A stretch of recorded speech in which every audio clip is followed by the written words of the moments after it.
Langsung.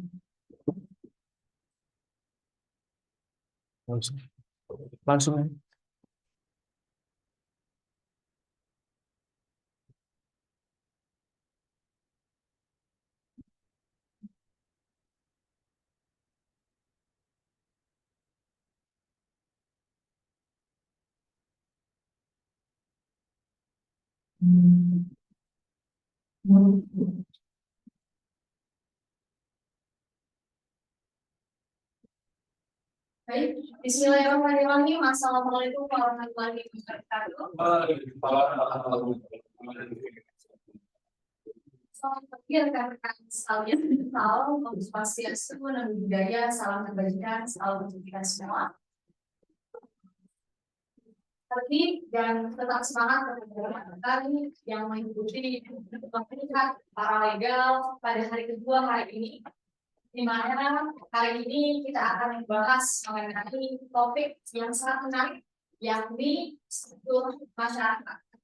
Di mana di samping saya sudah ada narasumber kita pada pagi ini yang akan membahas mengenai struktur masyarakat. Ada Bapak Ruhul Kudus, ya Bapak. Sehat Bapak? Alhamdulillah. Pada pagi hari ini pembahasan ini santai aja, dengan santai aja, biar yang lain juga tegang gitu ya Pak ya. Jadi teman-teman sekalian, sebelum kita baca kepada materi, saya akan perkenalkan Bapak Ruhul ini, di mana memang Bapak Ruhul merupakan salah satu peneliti di satu kanal riset dan pengembangan. Kemudian untuk alamatnya Bapak Ruhul juga dari Lumajang, kemudian beragama Islam dan memiliki keahlian dalam bidang survei. Untuk perguruan pendidikannya di SD Negeri Tempeh 1, SMP Negeri Tempeh, SMA Negeri Tempeh, S1 Ilmu Sosiologi Universitas Brawijaya, S2-nya juga di Ilmu Sosiologi Universitas Brawijaya juga. Kemudian untuk pengalaman kerjanya ada di MD PT Dwi Prima Sentosa, kemudian tenaga ahli pada studi pelayaran penataan kawasan wisata terintegrasi, kemudian tenaga ahli pada jasa konsultasi dan ditanyakan juga, kemudian menjadi surveyor pada penyusunan kajian zona nilai tanah, menjadi surveyor pada belajar jasa konsultasi, kemudian kajian strategis potensi pengembangan, kemudian pada penyusunan kajian nilai jual objek pajak, dan masih banyak lagi terkait pengalaman kerja beliau. Dan teman-teman sekalian, berbicara mengenai struktur masyarakat itu tidaklah statis ya teman-teman, melainkan dinamis dan dapat berubah seiring dengan perubahan sosial, ekonomi, politik, dan budaya. Dan perubahan-perubahan ini dipicu dari berbagai faktor seperti perkembangan teknologi dan perubahan norma-norma sosial yang ada. Dan ketika kita berbicara mengenai struktur hukum, mempelajari struktur masyarakat itu memberikan pemahaman yang lebih mendalam tentang bagaimana masyarakat itu berfungsi, bagaimana hubungan antar individu, bagaimana hubungan antar individu dengan kelompok gitu loh, yang terbentuk, serta bagaimana perubahan sosial itu terjadi. Dan pengetahuan ini penting untuk rekan-rekan sekalian tahu, karena memahami dinamika sosial dan memecahkan ini sebagai langkah untuk bisa mewujudkan, memecahkan masalah sosial yang muncul dalam kehidupan sehari-hari. Terlebih nanti rekan-rekan juga akan terjun untuk menyelesaikan problem-problem di masyarakat. Untuk itu langsung saja berikan waktu dan tempat kepada Bapak Ruhul. Terima kasih Mbak Dia untuk waktunya.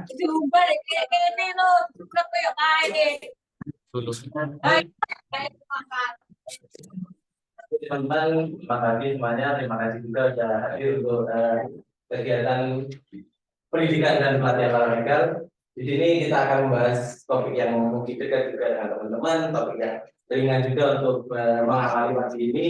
Mungkin di sini beberapa saya sudah kenal dengan teman-teman, sering bekerja sama juga. Mungkin kita akan membahas terkait masyarakat. Nah, masyarakat ini kita sendiri merupakan bagian dari masyarakat. Nah, apa itu masyarakat? Nah, apa sih itu masyarakat? Secara istilah masyarakat berasal dari community society yang berasal dari masyarakat sendiri. Masyarakat sendiri merupakan kesatuan hidup manusia yang berinteraksi menurut sistem ada di data tertentu yang bersifat kontinu dan terikat oleh suatu rasa identitas bersama. Jadi ketika kita ingin mengetahui masyarakat, biasanya di dalam masyarakat itu ada suatu nilai yang kita sepakati bersama. Nah, nilai yang ada di dalam masyarakat itu tidak hanya berjalan dalam satu atau dua kali. Nilai yang ada di dalam masyarakat itu biasanya disepakati dalam bersama terkait ada dan lain-lain. Dan itu akan langgeng dalam artian kita berjalan dalam kurun waktu beberapa tahun tertentu. Nah, selain itu ketika kita mengetahui masyarakat, kita akan melihat identitas yang ada di dalam masyarakat. Dalamnya, misal saya dari Lumajang, orang akan melihat bahwa saya masyarakat Lumajang. Apa identitas yang saya bawa? Mungkin sebagian besar akan melihat, oh kemungkinan Madura atau seperti apa sukunya dan lain-lain. Nah itu adalah identitas yang berada dan terbangun di dalam masyarakat itu sendiri. Ketika saya sudah lahir dan tumbuh di Lumajang, identitas yang ada di dalam masyarakat Lumajang itu adalah masyarakat yang diidentikan dengan suku Madura atau karena daerah Tapak Kuda. Nah di situ identitas yang bisa kita bawa.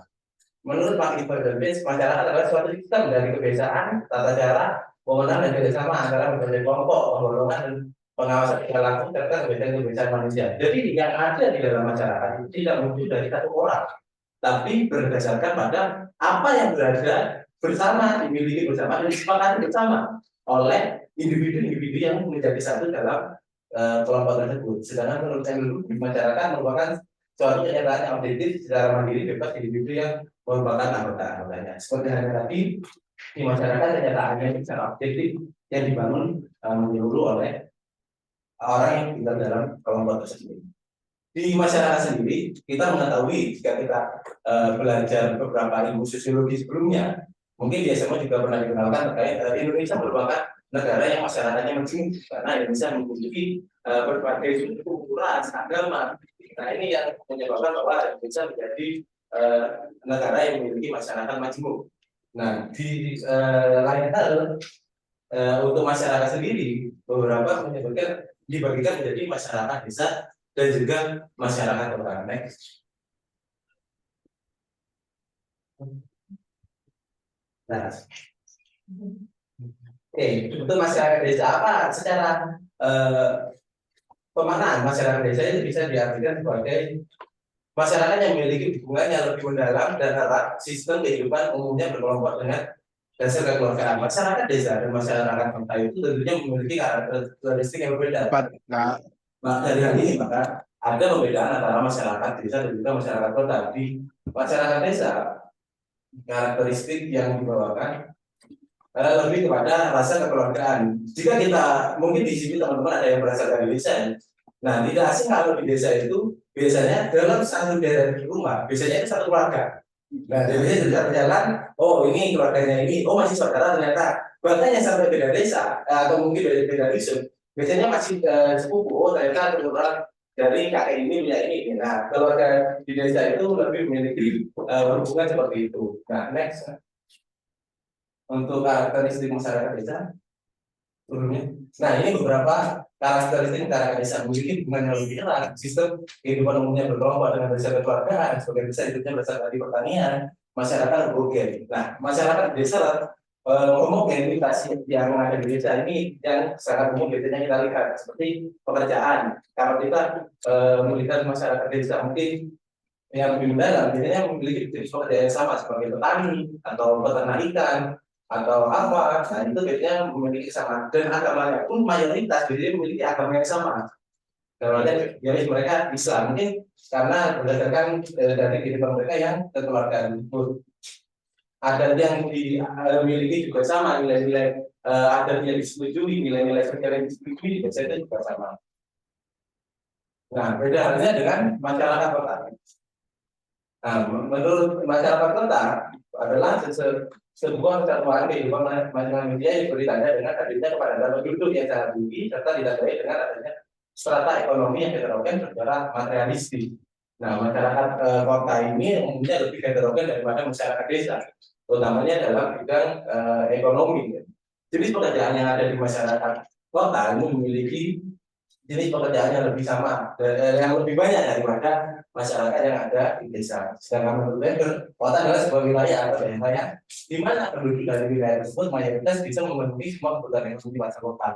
Nah, kota ini dianggap sebagai suatu sistem ekonomi yang mana kebutuhan kita di kota bisa terpenuhi karena banyak hal yang ada dan dijual di kota. Dalam artian karena fasilitas masyarakat yang memiliki pekerjaan yang hampir bervariasi berbeda-beda, pemenuhan kebutuhan kita ini bisa berbagai macam kalau kita melihat masyarakat kota. Nah, untuk masyarakat desa dan masyarakat kota ini memiliki perbedaan dalam segi solidaritas yang mereka miliki.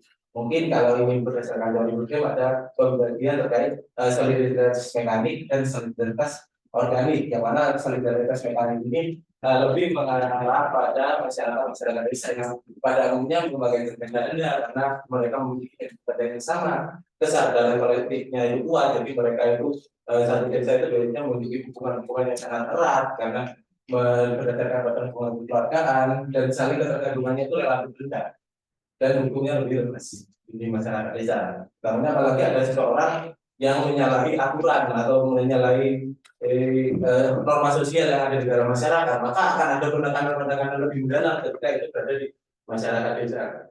Dan itu nilai ketergantungan relatif rendah dalam hal ini karena masyarakat desa memiliki mampu memenuhi kebutuhan sendiri. Ibaratnya kalau di masyarakat desa dia kebutuhan untuk sarapan dia bisa memenuhi kebutuhannya sendiri.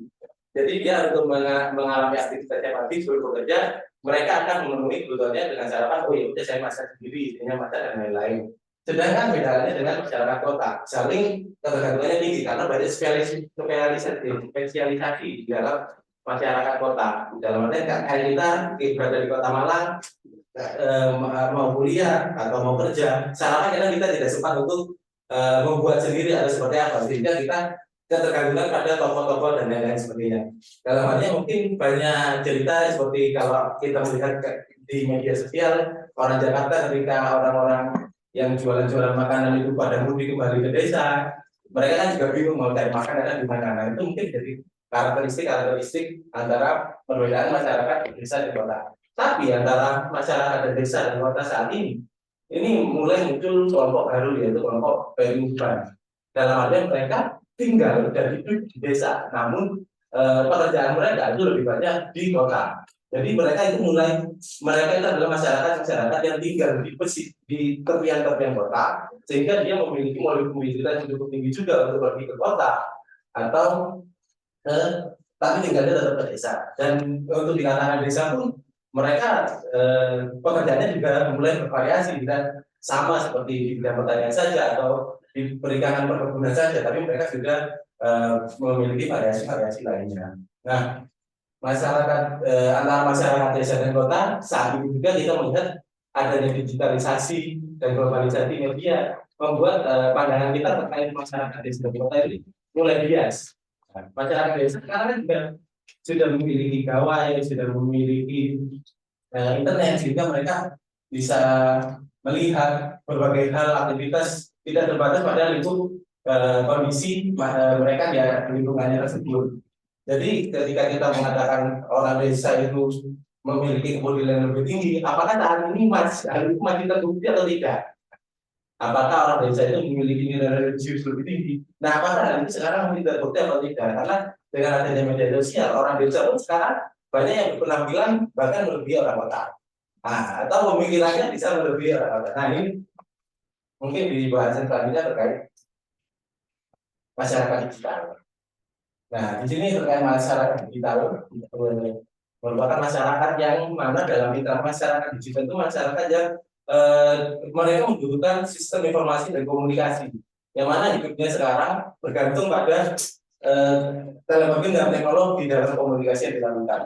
Nah, menurut Kestel dalam bukunya ini salah mungkin sudah dipanjang menyebutkan kelahiran masyarakat abad 21 dengan istilah masyarakat digital. Jadi masyarakat yang lahir di abad 21 disebut sebagai masyarakat daring. Apa itu masyarakat daring? Masyarakat daring merupakan masyarakat yang struktur sosial masyarakat adalah jejaring dengan mikroelektronik berbasis informasi digital dan teknologi. Karena memang masyarakat yang lahir dan berbesar mereka sudah lahir didampingi dengan kondisi sosial di dalam masyarakat yang sudah dipenuhi dengan kecanggihan-kecanggihan teknologi, pertumbuhan teknologi yang semakin berkembang, arus informasi yang terus berkembang, kemudian media sosial yang semakin berkembang. Ini membuat masyarakat lahir dan didewasakan dengan teknologi tersebut dan disebut sebagai masyarakat daring, yang mana nantinya mereka akan membutuhkan teknologi itu dalam aktivitas sehari-hari. Next.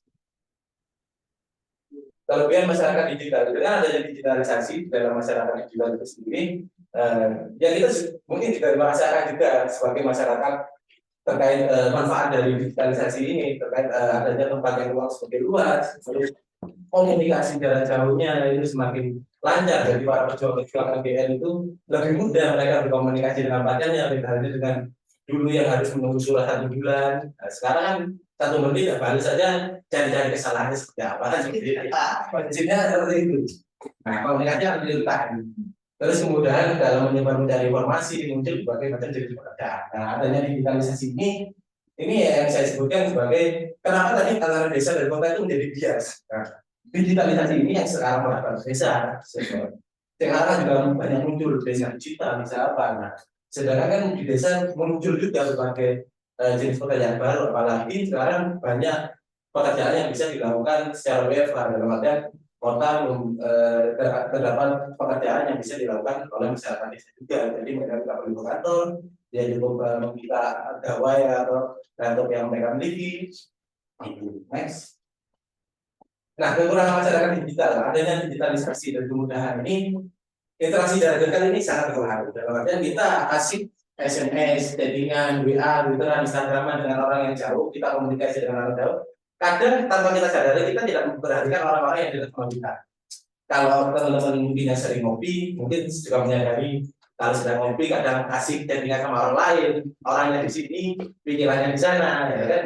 Seperti itu. Ini menjadi sebenarnya membangun kedekatannya susah. Dalam artian ketika kita ngobrol bersama, biasanya kan ya udah kita ngobrol terkait berbagai hal lebih dalam dan lain-lain. Tapi ketika adanya media sosial, komunikasi jarak dekat ini kadang kita menjadi jauh.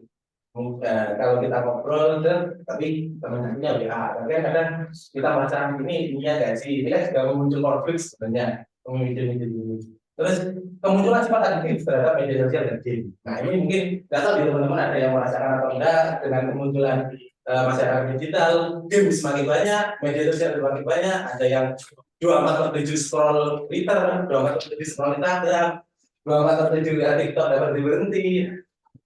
Terus berkurangnya ruang-ruang privasi. Nah, ruang-ruang privasi ini semakin penting sebenarnya untuk kita miliki. Kita, semua hal kadang kita tweet, kita apa, itu kan sebenarnya tidak perlu semua hal itu kita buka di ruang media. Nah, tapi dengan adanya media sosial kadang kita membutuhkan afirmasi dari orang lain sehingga kita membuat Instagram, atau apalagi biasanya kita berada di suatu tempat yang mana tempat itu belum kita datangi. Nah itu biasanya kita pasti kita tunggu dulu, entah itu kita bikin story nantinya atau berapa kali minggu depan atau apa. Nah ini kan ruang-ruang yang sebenarnya menutup privasi kita, membuka privasi kita. Nah adiktif ini juga sifat-sifat yang harus dikurangi. Selain rokok, narkoba, dan pornografi, ternyata game dan media sosial ini memiliki sifat adiktif yang berbeda. Nah, tapi sifat adiktifnya di media sosial ini belum sampai pada kategori yang dikatakan bahwa ini tidak bermanfaat, ini harus kita harus seperti apa. Kemudian berikutnya next. Nah, masyarakat tontonan dari digitalisasi tersebut kita muncul sebagai masyarakat tontonan.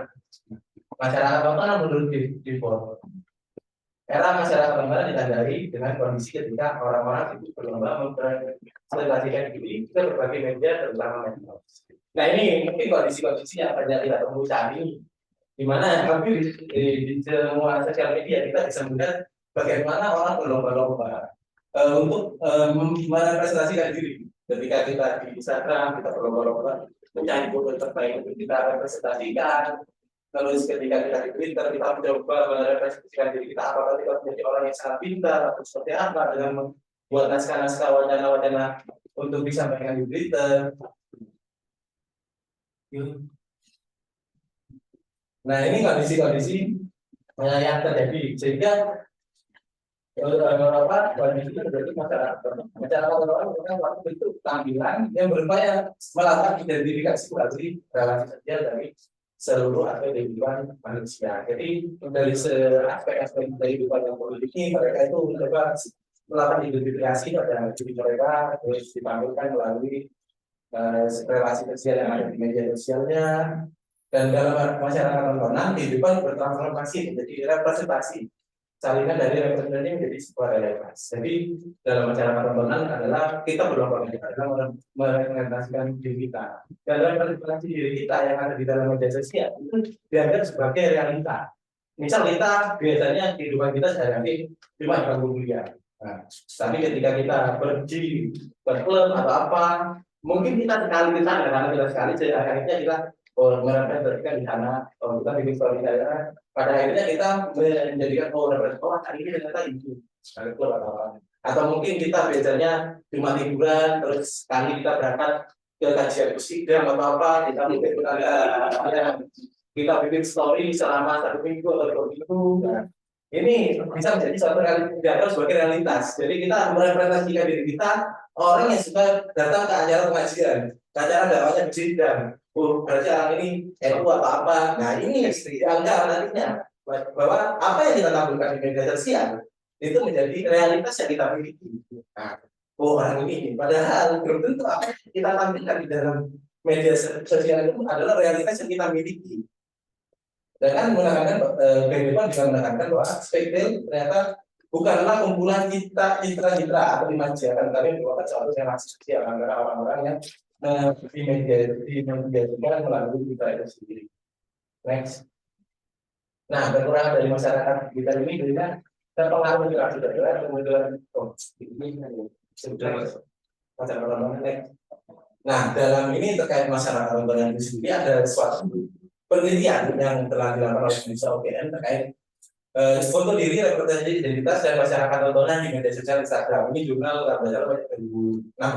Dia setelah penelitian yang dilakukan, dia mengidentifikasi bahwa dalam masyarakat tontonan itu terdapat 5 aspek yang dapat mempengaruhi munculnya masyarakat tontonan.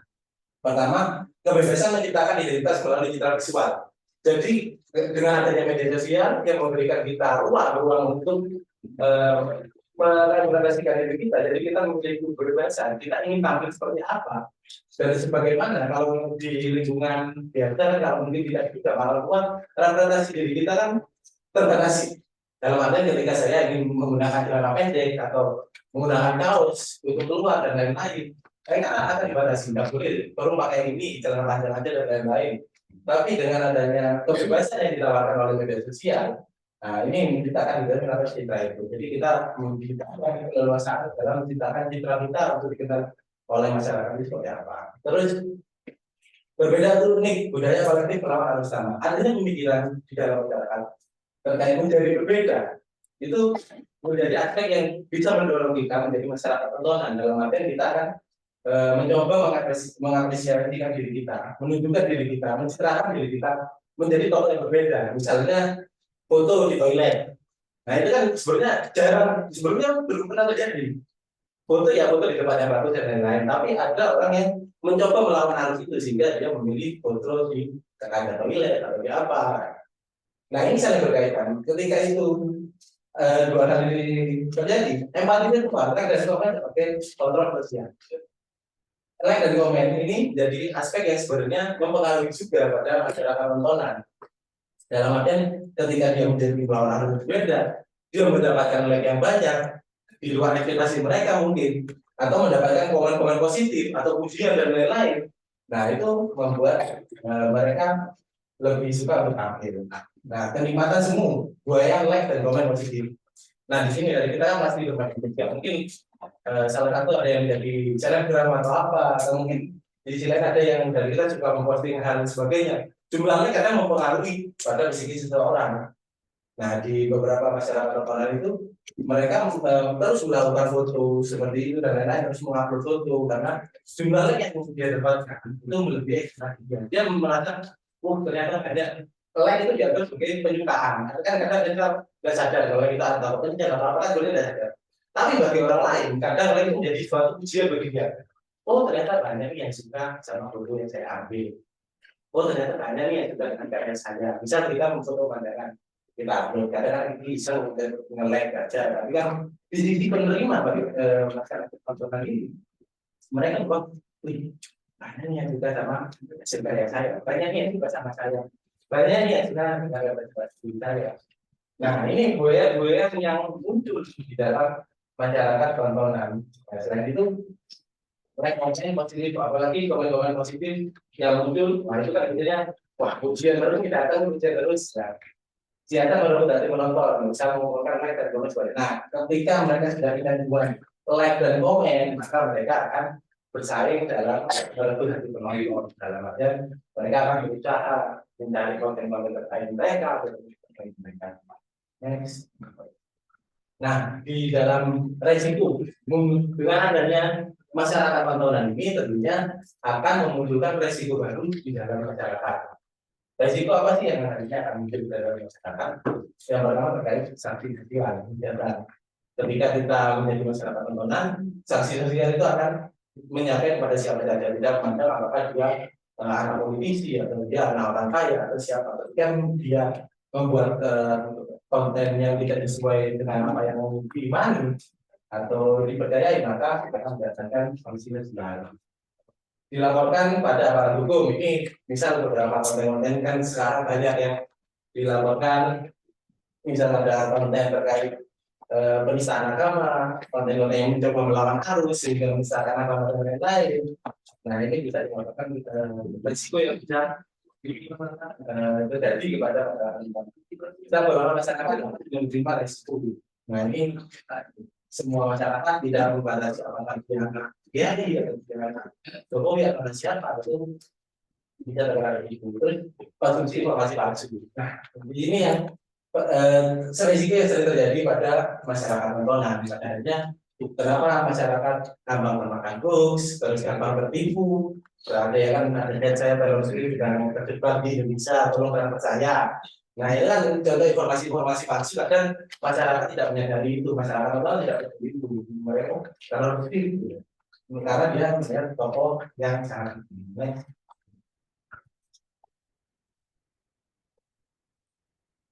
Nah itu mungkin terkait masyarakat, mungkin sedikit saya tambahkan terkait masyarakat tontonan itu sendiri. Sebenarnya apa yang terjadi dalam masyarakat tontonan itu sebenarnya dapat kita lihat sebagai suatu drama yang dimunculkan oleh seorang.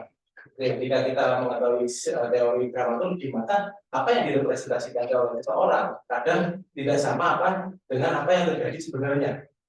Ketika kita sering share foto terkait main dan lain-lain media, kita terlihat bahagia, apakah pada kenyataannya itu suatu kebahagiaan sebenarnya atau dalam riletnya ya bahagia itu suatu drama yang selalu termunculkan dalam masyarakat tontonan. Jadi media itu menjadi suatu panggung. Saat ini media di dalam masyarakat digital ini dianggap sebagai suatu panggung yang mana mereka bisa menampilkan apa yang dia inginkan dengan menyembunyikan sifat aslinya. Nah, maka dari itu kita perlu hati-hati dalam menjadi masyarakat sekali ini dan menjadi masyarakat tontonan ini. Nah, di sisi lain dengan adanya media dan lain-lain untuk melihat agar kita lebih berhati-hati, agar kita tidak termakan hoax, agar kita bisa mencerna lebih banyak apa informasi-informasi yang kita dapatkan. Karena kan saat ini itu banyak informasi yang bisa kita dapatkan melalui media. Dan kadang media itu tidak kredibel. Setiap media itu pasti memiliki ideologinya masing-masing. Dan media itu selalu memiliki pesannya masing-masing. Jadi setiap kata atau kalimat yang disusun dalam suatu media, nah itu pasti mereka memiliki pesannya masing-masing. Nah, bagaimana agar kita bisa mengetahui agar kita tidak tertipu dengan media itu? Kita harus bisa melihatnya berdasarkan wacana. Wacana itu lebih kepada bahasa yang dibangun bedanya. Jadi wacana itu merupakan teks yang dibangun, yang mana kita itu bisa menguasai orang lain, kita bisa mempengaruhi orang lain. dan kita bisa melakukan perlawanan itu melalui wacana tersebut. Misal kita ada teks berita apa, kita harus mengamati satu persatu kata. Nah, satu persatu kata itu harus kita amati. Misal kenapa beberapa media kan juga mengatakan ada yang mencuri, ada yang mengalimat mencuri, ada yang kalimat apa namanya termasukkan, misalnya dalam artian salah masukkan. Ada yang bisa ayam ini dicuri oleh si A, ada yang memberitakan seperti itu. Tapi di media lain yang memberitakan bahwa ayam ini salah memasukkan, si A salah memasukkan ayam. Nah, ini kan otomatis mereka memiliki ideologi yang berbeda. Dua media ini memiliki ideologi yang berbeda. Nah, kita itu harus berhati-hati dalam melihat tersebut. Nah, apakah wacana yang dibawa apakah dalam membaca berita, oh ternyata wacananya seperti ini. Di sisi lain kita juga harus melihat siapa sih yang memproduksi berita ini. Ternyata apakah ini berita CNN atau berita Kompas. Nah, itu kita harus lihat, oh ternyata CNN dan Kompas itu memiliki seperti ini. Nah, dan di lain hal kita juga harus melihat kondisi yang sedang ada di masyarakat ini juga seperti apa. Kenapa wacananya diproduksi seperti itu? Terus siapa yang memproduksi? Nah, itu berbagai hal yang sebenarnya harus kita lihat dalam masyarakat. Utamanya bagi teman-teman yang para legal, nah, mengetahui masyarakat itu menjadi aspek yang penting, utamanya dalam mendekati masyarakat. Apakah kita seperti apa yang akan kita gunakan untuk mendekati masyarakat? Mungkin teman-teman yang sudah pernah melakukan survei di desa atau di kota akan mengetahui cara pendekatan itu. Dalam artian ketika kita ke masyarakat desa, kita bisa kalau lebih dahulu dengan yang lain, mungkin penjelasan yang lain, mungkin mereka akan lebih memiliki ketakutan. Jadi penjelasan yang kita sampaikan kepada masyarakat desa mungkin akan lebih panjang. Apalagi bedanya dengan masyarakat kota. Kita dari ini malah survei, nah mereka itu lebih mudah. Mengetahui masyarakat dan memahami kondisi yang ada dalam masyarakat itu akan membantu kita dalam bagaimana kita bisa mendekati mereka. Seperti yang kita disebutkan tadi, beberapa pengalaman saya memang terkait survei dalam hal ini karena saya nanti memiliki sedikit ilmu lah dari yang saya lakukan itu. Bagaimana saya bisa menggali lebih dalam terhadap masyarakat.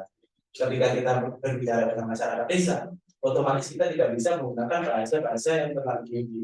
Nah, itulah konstruksi-konstruksi yang harus kita pahami bahwa di masyarakat desa itu mereka masih memiliki pemikiran seperti ini. Mungkin ada wacana bahwa masyarakat desa itu tidak memiliki pendidikan lebih rendah daripada masyarakat kota.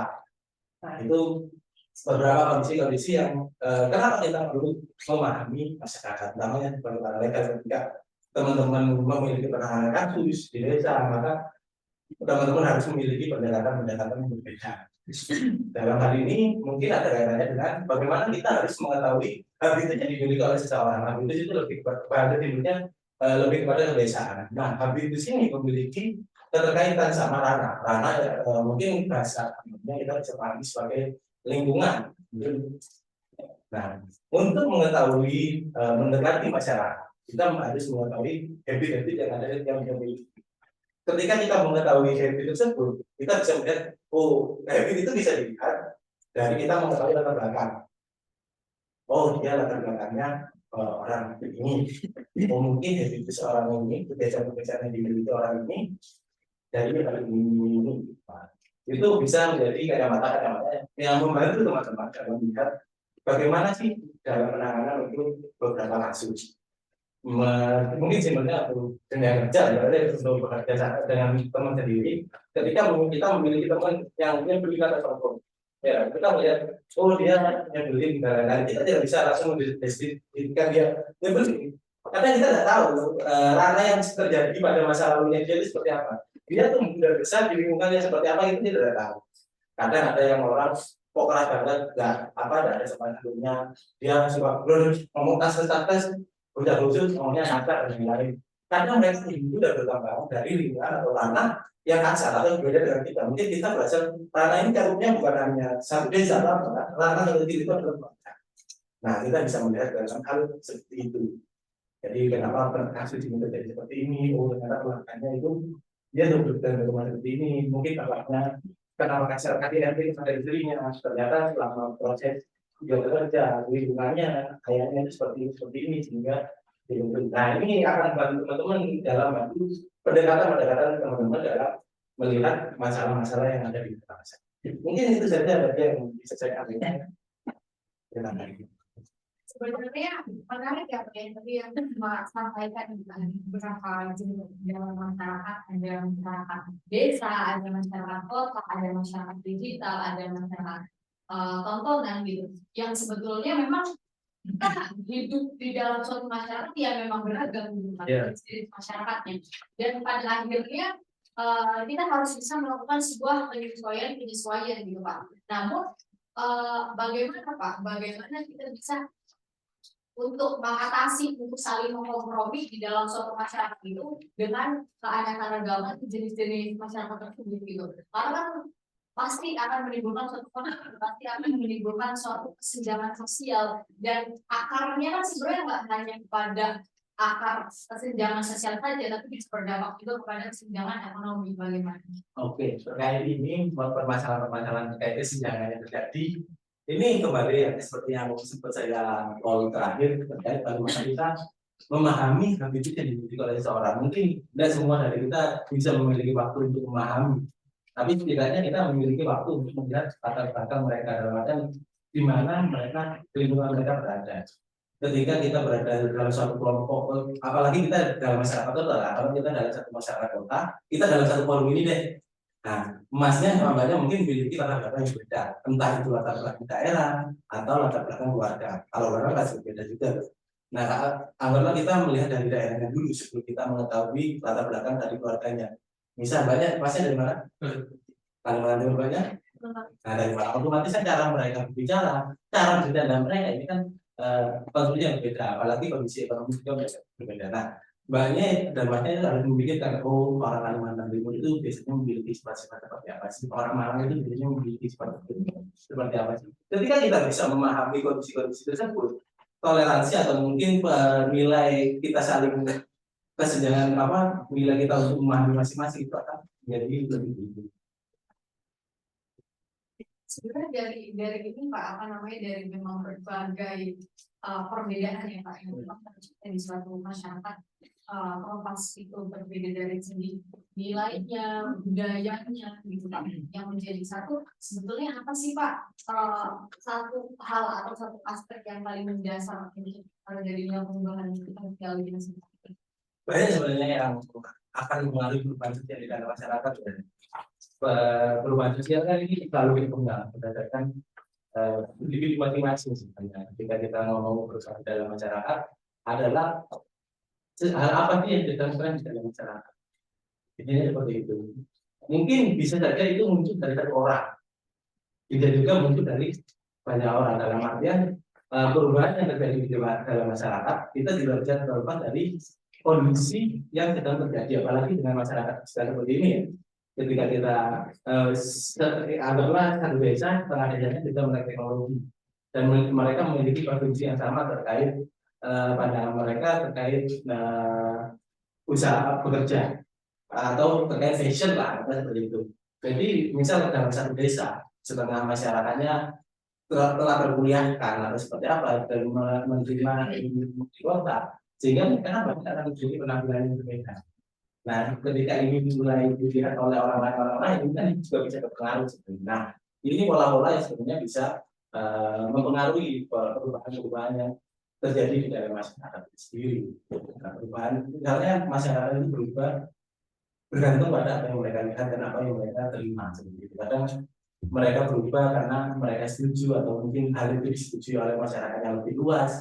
Nah, mereka mau tidak mau akan berubah. Makanya kadang ada juga konflik yang dalam desa mungkin yang menjadi maju, tapi kalau kita mengistilahkan adalah orang kolot. Nah, orang-orang yang tidak mau berubah itu sebenarnya bukan orang kolot, tapi mereka memiliki penerimaan tersendiri.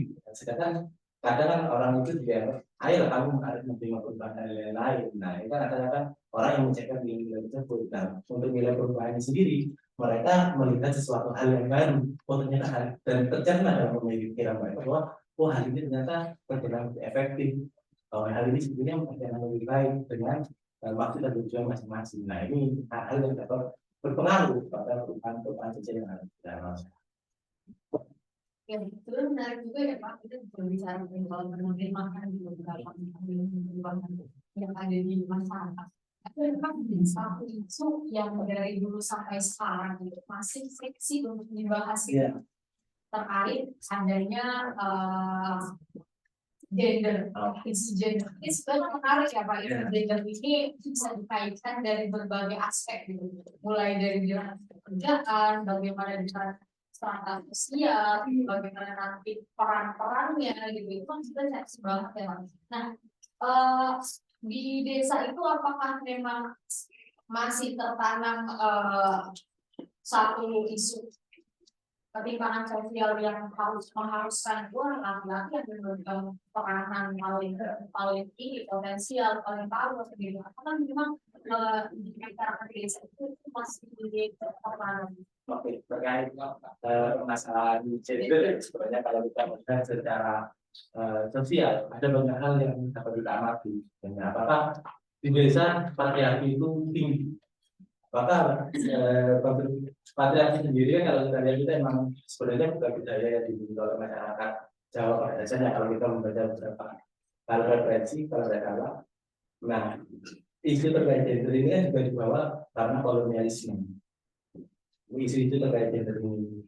Apalagi kalau kita lihat di masa di kolonialisme itu perempuan tidak memiliki ruang-ruang untuk bekerja. Nah, untuk di desa sendiri budaya ini kan melekat, masalah-masalah gender ini kan melekat di dalam masyarakat. Dan apa ya, kalau kita mengamati gender ini, kadang kita beberapa hal kalau kita pandangannya mendukung gender dan tidak mendukung gender, dan kalau kita melihat masyarakat ini kan tidak semuanya kita mendukung gender atau tidak apa. Kadang kita melihat gender ini sebagai suatu wacana yang diambil untungnya, ada yang seperti itu. Misal kalau ada mungkin laki-laki yang tidak setuju secara gender atau mungkin perempuan yang sedang merayakan secara gender, kadang merasa ya sekarang perempuan itu harus bisa boleh dong bekerja di ruang publik dan lain sebagainya. Dan laki-laki kadang merasa ya udah kalau emang kamu merasa bahwa tidak setara, ya udah kalau kamu ada anak-anak usia itu apa jangan mana bahwa itu laki-laki atau perempuan. Nah itu adalah beberapa sebenarnya wacana terkait gender ini yang sebenarnya dianggap bahwa ini menguntungkan atau tidak, atau wacana ini dianggap bahwa wacana yang bisa diuntungkannya saja. Tapi di sisi lain ya, kesetaraan dan lain-lain sebagainya adalah hal yang harus dimiliki oleh setiap orang. Nah, untuk pandangan terkait kalau memang setara ya perempuan itu harus membantu, harus mau angkat juga dan yang lain, makanya jangan pilih-pilih pekerjaan atau lain-lain. Tapi ini kan kita melihat bukan hanya lain, tetapi kita kadang melihat dari kadang sama-sama laki-laki kalau merasa tidak kewajiban kita kan akan laki-laki membantu sebenarnya kan gitu. Tapi wacana gender ini sebenarnya tidak hanya terjadi di masyarakat desa, hampir di seluruh masyarakat kota. Isu gender itu masih menunggu kalau saya melihatnya di Indonesia, apalagi prestasi. Kalau kita mengenal atlet di Indonesia yang laki-laki, pemberitaannya yang dibawakan selalu prestasinya yang dibawakan. Tapi kalau kita melihat atlet perempuan yang dibawakan, lihatlah artis cantik ini. Pasti yang dibahas selalu seperti itu. Kalau kita melihat beberapa media, misal sepak bola, 5 gol terbaik. Kalau banyak kan konten yang terkait perempuan adalah 5 atlet tercantik. Nah itu yang selalu dilihat bahwa isu dari luar wanita masih dibaca sebagai objek, bukan sebagai subjek. Jadi dianggap sebagai komoditas. Dalam artian di beberapa media pun, ibaratnya dalam nasional pun beberapa memandang seperti itu.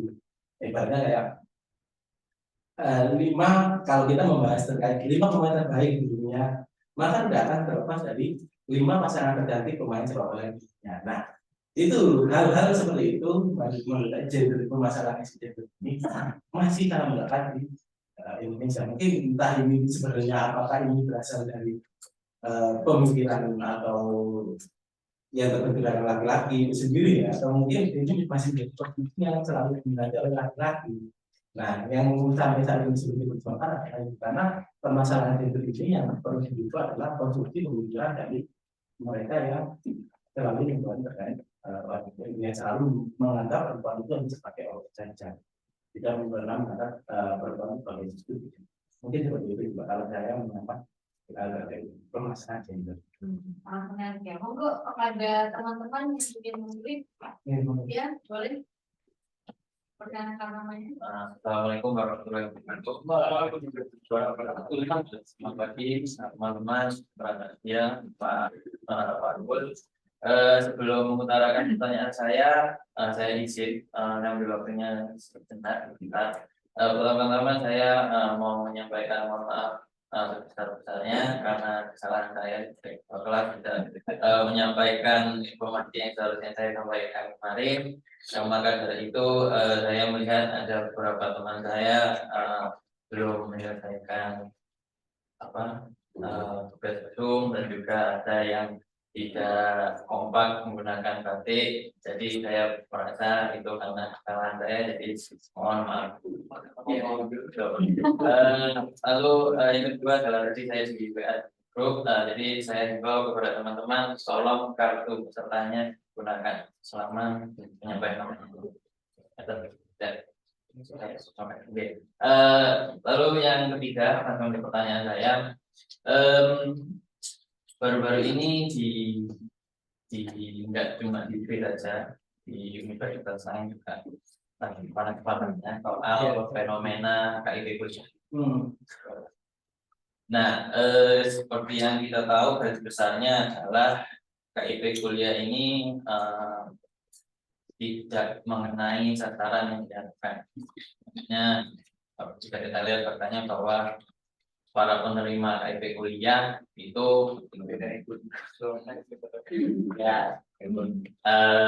tidak menunjukkan bahwa mereka itu adalah orang yang seharusnya menerima KIP kuliah. Nah, dan ada beberapa dari mereka itu secara terang-terangan menunjukkan bagaimana kayak mereka, dan masyarakat bisa langsung menilai atau ini harusnya orang KIP kuliah yang menerima KIP kuliah itu enggak setinggi. Nah, dan saya juga sudah membaca peraturan tentang KIP kuliah itu, dan memang menemukan faktanya bahwa KIP kuliah itu tidak bisa dicabut ketika peserta KIP kuliah itu di tengah programnya pun itu bisa jatuh karena memang dia tidak memenuhi syaratnya sebagai peserta KIP kuliah. Nah, pertanyaannya adalah saat ada sempat itu ada apa namanya yang akun IG-nya itu yang ngepost apa sih?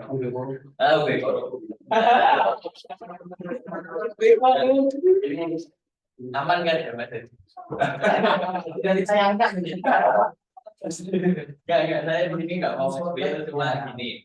Ini berhubung tadi Pak Rul soal kurangnya ruang privasi, Pak.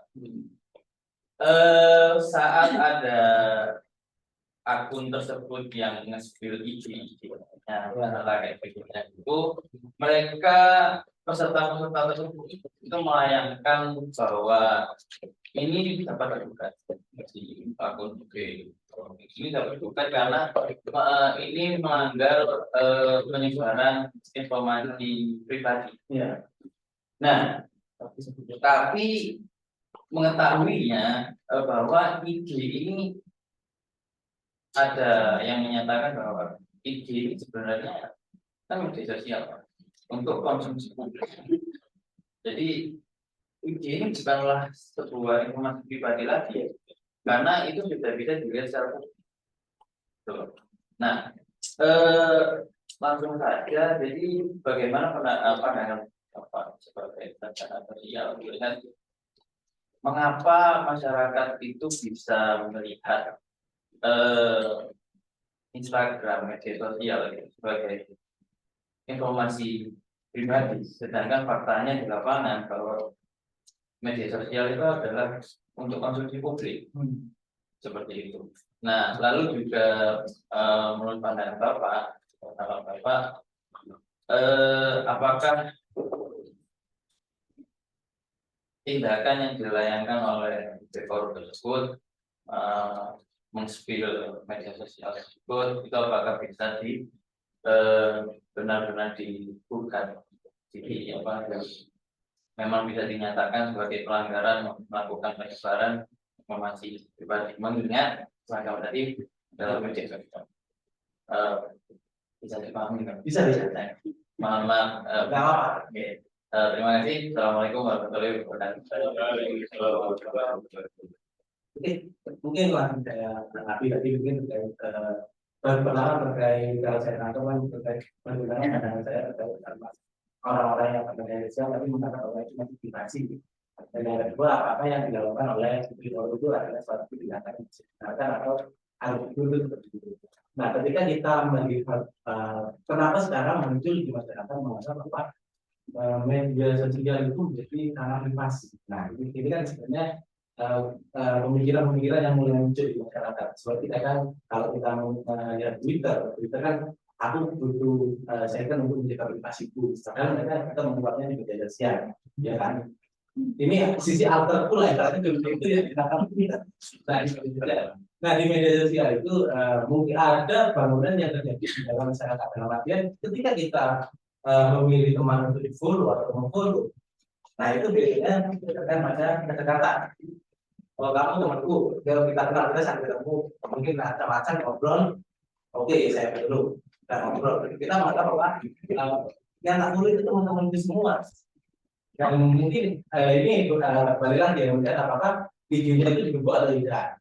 Kalau pertama izinnya tidak dibuat, sebenarnya dia kehilangan sadar bahwa lupa bahwa media sosial itu adalah media yang umum untuk masyarakat, konsumsi untuk masyarakat umum. Nah ini mungkin dia sudah terbuai ya, dengan like atau komen yang muncul di Instagram sehingga dan ujian-ujian yang sudah muncul di Instagram sehingga pada itu bagaimana yang sebenarnya Anda katakan bahwa menganggap representasi yang dilalui media sosial itu menjadi realitas.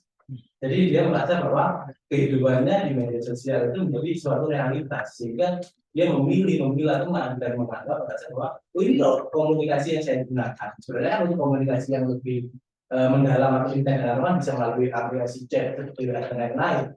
Nah itu yang terjadi pada beberapa orang. Saya rasa mereka kehilangan sadar bahwa media ini adalah media online karena pemilihan mereka terhadap siapa saja yang di-follow, siapa saja yang boleh memfollow dia, dan dia merasa bahwa itu enggak asli. Padahal kalau itu dari kan sama aja.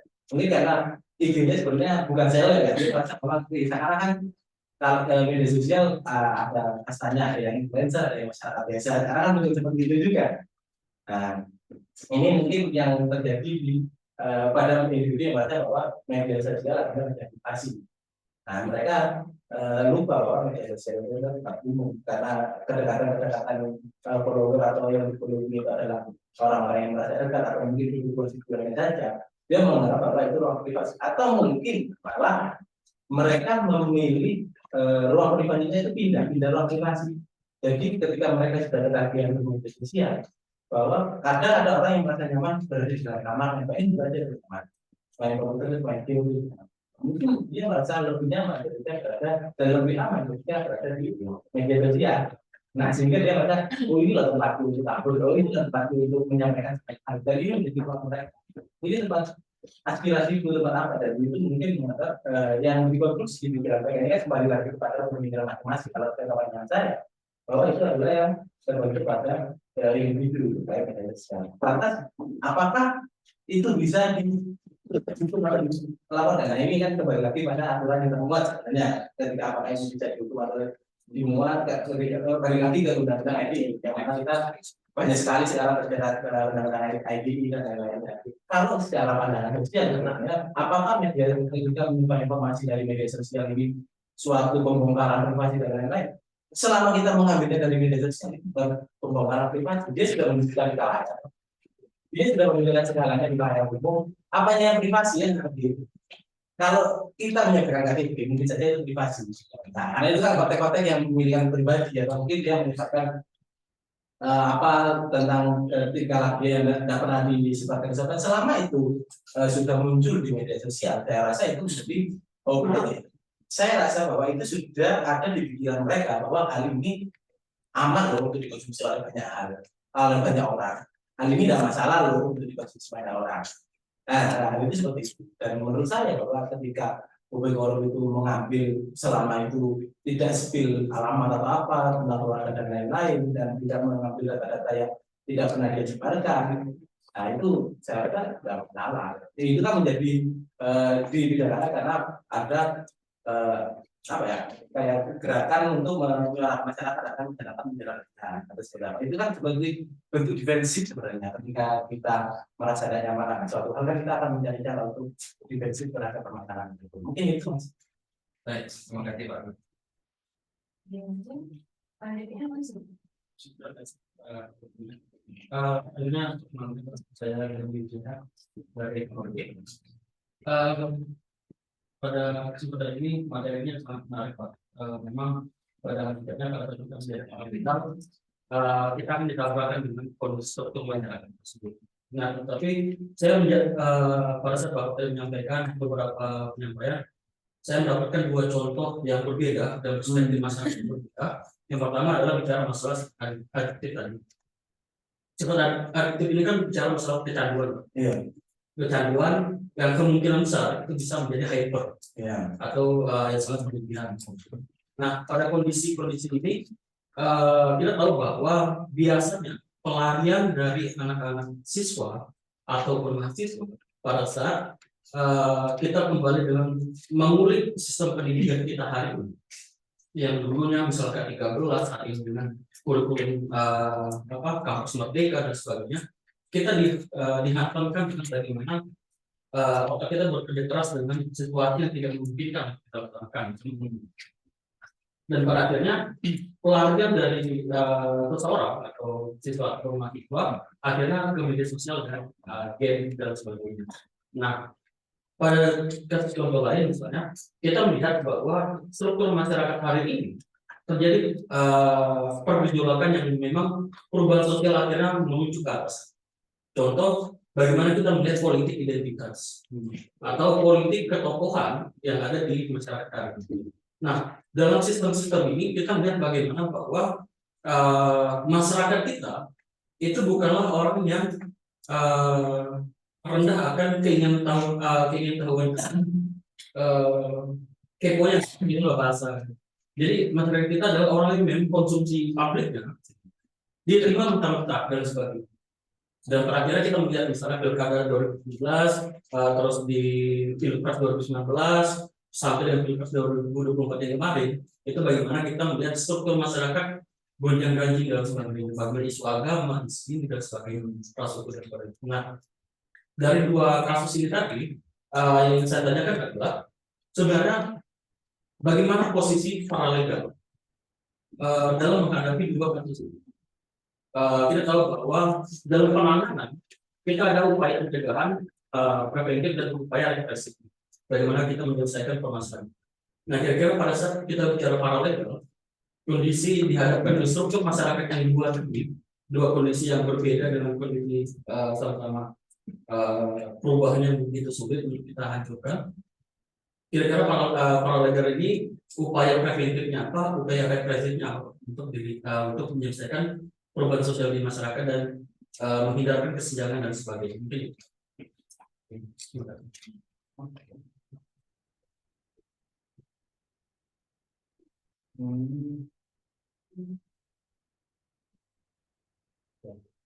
Oke, berarti tadi terkait dua kasus dalam artian ketika menghadapi anak-anak yang mungkin mahasiswa atau mahasiswa yang kecanduan terhadap teknologi, upaya pencegahan seperti apa dan lain-lain. Nah, untuk masalah kecanduan ini sebenarnya ketika kita membahas bagaimana kita mencegah ya untuk melakukan aksi itu, kita harus melihat juga seperti apa jaringan yang dialami oleh mereka. Apakah mereka kecanduan sampai yang bisa lepas sama sekali atau seperti apa? Soalnya dengan kalau kita melihat masyarakat yang kecanduan media sosial, kita melihat bahwa kita kurang mungkin saya bisa mengistilah bahwa dia kurang untuk literasi terkait aktivitas lainnya. Dalam artian dia lahir dibesarkan dan sudah termakan oleh media, atau mungkin dia lahir besar mungkin sebelumnya dalam penanganan terjadi ada masalah lainnya dia sering melakukan aktivitas ini, tapi aktivitas ini kan sudah memberikan semua yang pernah dia lakukan di masa kecil, dan saat ini dia menemukan yang media sosial itu ada mereka berkaitan yang lain. Nah itu kita harus mengulik seperti apa sehingga kondisi dia di dalam. Apakah mereka emang orang introvert yang terus berada di dalam rumah, atau mereka sebenarnya orang yang sebenarnya memiliki aktivitas yang banyak sebelumnya, tapi mereka terpaksa karena kondisi dan yang berubah dalam arti teman-temannya di ya juga itu mereka akhirnya bisa masing-masing daerah, sehingga dia terjebak dalam satu ini, atau mungkin dia besar bersama teknologi. Nah ini yang perlu kita bedakan. Bedanya kalau mereka itu lebih besar bersama teknologi, maka dia akan tetap ya dalam sesuatu yang belum mereka temukan. Dalam arti kita harus menemukan kesadaran tadi. Saya juga lahir mungkin SMP sudah dibesarkan oleh pemerintah karena orang tuanya tidak bisa merawatnya atau memberikan waktu untuknya, sehingga lahir dengan media sosial, terus main game dan lain-lain. Nah, ketika itu dirasa menjadi sesuatu hal yang buruk, maka pendekatan yang harus kita lakukan untuk penanganan hal tersebut adalah kita memberikan sesuatu yang baru. Makanya kita, tapi poin pentingnya adalah bagaimana kita bisa masuk terlebih dahulu pada mereka. Apakah ketika dia main game, apakah kita harus sama memainkan game yang sama? Ketika dia memainkan game yang sama, otomatis kita bisa game, terus kita bisa arahkan ke hal lainnya, atau kita gunakan aktivitas lainnya. Nah, selama untuk media sosial, selama itu bukan sampai yang kecanduan atau tidak bisa berhenti, atau mungkin yang sampai tidak mau makan, atau mungkin sampai uangnya buat makan itu dibeli untuk beli rokok atau beli SIM. Nah itu penanganannya itu diberhentikan dalam artian ayo kamu kondisi kesehatan seperti ini. Ada mungkin misalnya dalam penanganan itu kan tidak semua kita harus dengan shock, tapi ada yang dibiasakan. Kalau mereka sampai sudah lebih memilih miskin daripada makan. Nah ini penanganannya ini biasanya bersifat penanganan psikologis. Entah itu kita lebih bertemu dengan membawa psikolog ke sana dalam artian, atau mungkin orang yang bisa memahami kondisi dia. Nah itu biasanya orang-orang yang bisa menyentuh atau bisa menyampaikan terkait permasalahan dia. Biasanya itu dia memiliki permasalahan atau memiliki kebutuhan tapi tidak bisa keluar. Artinya juga orang-orang yang perlu mengetahui latar dia sehingga dia bisa menyentuh kondisi, sehingga kita bisa menyentuh kondisi sosial yang ada di dalam dia kita. Nah itu ketika itu sudah tercapai, maka dan mereka sudah mulai ada perubahan. Nah itu kita harus membimbing aja dan lebih mengarahkan aja. Oh ini ada ini beberapa itu. Kalau dia terlalu kita sudah bisa masuk ke secara lepas, dia sudah mulai berubah dan bosan. Bisa saja dia lebih tertarik untuk aktivitas tanpa gadget karena ada teman dan lain-lain. Kalau kita tidak bisa masuk, tapi sudah lepas, bisa saja dia merasa sendiri lagi atau kembali ke masing-masing. Terus terkait perubahan masyarakat, terkait gejolak politik, terkait masalah politik identitas dan lain-lain. Nah, ini sebenarnya yang menarik dengan adanya media sosial itu kita bisa melihat masyarakat kita bisa mencapai masyarakat lebih luas. Di sini terkait politik identitas itu saya melihatnya adalah kita melihat kondisi sosial yang ada di dalam masyarakat Indonesia terlebih dahulu. Ketika kita melihat masyarakat Indonesia sebagai mayoritas masyarakat Islam, ya, nah terus muncul beberapa sebelumnya gejolak terkait penistaan agama. Nah, penistaan agama ini menjadi salah satu menunjukkan kekuatan masyarakat Islam. Nah, politik ini, ternyata fanatisme masyarakat terhadap agama dilihat oleh politisi sebagai suatu objek yang bisa dimanfaatkan sebagai suara mereka. Mereka melihat bahwa kondisi ada di masyarakat, ternyata fanatisme terhadap agama itu tinggi. Masyarakat Indonesia fanatisme terhadap agama itu tinggi. Nah, ini sebenarnya adalah strategi itu saya lihatnya lebih strategi politik saja sebenarnya untuk memanfaatkan kondisi sosial yang ada di masyarakat. Sehingga yang seperti saya sebutkan sebelumnya, wacana seperti apa yang dibangun? Akhirnya saya adalah memilih Islam dan lain-lain. Itu kan aspek yang selalu dibangun. Saya dekat dengan kiai ini, dekat dengan ini. Itu kan yang diberikan banget seperti itu. Nah, itu adalah produksi wacana yang paling bawah itu. Saya adalah tokoh yang ini dengan sama selalu mengizinkan yang dijual pasti akan. Wacana yang keluar dari media adalah wacana yang keluar dari agama. Terus masyarakat melihat secara produktif, mereka akan melihat, oh iya, dia ternyata sih kok ya terus dia melihat bahwa sosok dapat ini kopian terus atau bulan ini kopian terus sering datang ke kiai. Nah, wacana itu diterima ketika kita menyampaikan, misalnya saya menyampaikan saya adalah orang agamis yang akan memeluk Islam, tapi saya yang ngomong dan keseharian saya adalah nongkrong, ngopi, cuma gitu aja.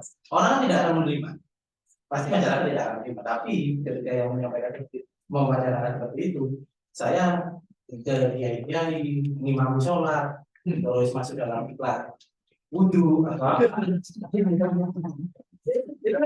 Kita kenapa hanya reproduksi? Karena pasti hanya reproduksi dalam kondisi sosiokultural yang ada di masyarakat, itu masyarakatnya adalah masyarakat yang fanatik. Padahal sebelumnya ternyata gerakan bersatu dua ini menunjukkan fanatisme masyarakat Islam sangat besar. Oh ini bisa menjadi masa, ini bisa digunakan. Nah itu beberapa kalau kita melihat permasalahan.